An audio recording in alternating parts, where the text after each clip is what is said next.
नमस्कार, मी अभिजित देशमुख अहमदाबादच्या मोटेरा स्टेडियम नरेंद्र मोदी स्टेडियमवरून आपलं स्वागत करत आहे. भारत विरुद्ध दक्षिण आफ्रिका यांच्या आज सुपर 8चा सामना आणि इथं 1 लाखापेक्षा जास्त लोक येणार आहे.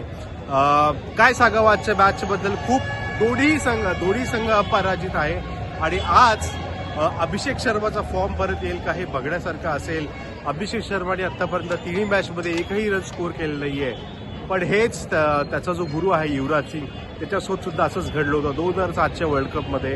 युवराज सिंगने सुद्धा पहिले काही सामन्यांमध्ये चांगलं धावफलक केली नव्हती, पण इंग्लंड विरुद्धच्या मॅचमध्ये त्यांनी 6 लगातार षटकार मारून आपलं एक पुनर्मन केलं होतं आणि 2007चं वर्ल्ड कप त्यामुळे गाजलं होतं.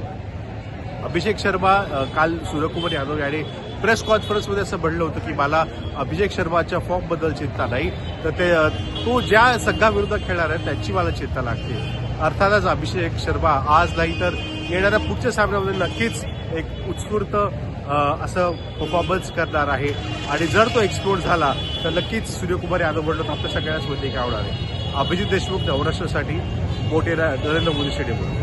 आणि आपल्यासमोर पुण्यातले काही लोक आले. आपलं नाव? मनोज. युवराज. ही पहिली मॅच आहे वर्ल्ड कप मध्ये तुमची?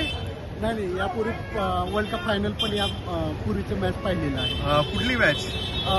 ऑस्ट्रेलिया इंडियाची. या मैदानात 2023 लोकांचे हार्ट ब्रेक झाले होते. कसं वाटलं होतं तेव्हा? तेव्हा सकाळी जितका आनंदी आम्ही गेलो होतो तेवढंच अनहॅप्पी आम्ही स्टेडियमच्या बाहेर आलेलो.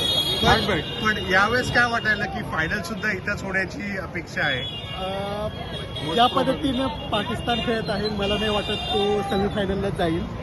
जेव्हा तो लगेच आउट होईल 2 दिवसात इथलं फायनलचे तिकीट विकायला भेटतील. आणि कोण वाटतंय मग जर फायनल झालं तर कोणामध्ये होईल? फायनल झालं तर परत साऊथ आफ्रिकाच येईल असं वाटतं. म्हणजे आफ्रिका आणि इंडिया. चला, होप सो की त्या दिवशी भारत फायनल जिंकलं. जे तुम्ही 3 वर्षापूर्वी बघितलं होतं त्याचा आवाज रिपीट होईल.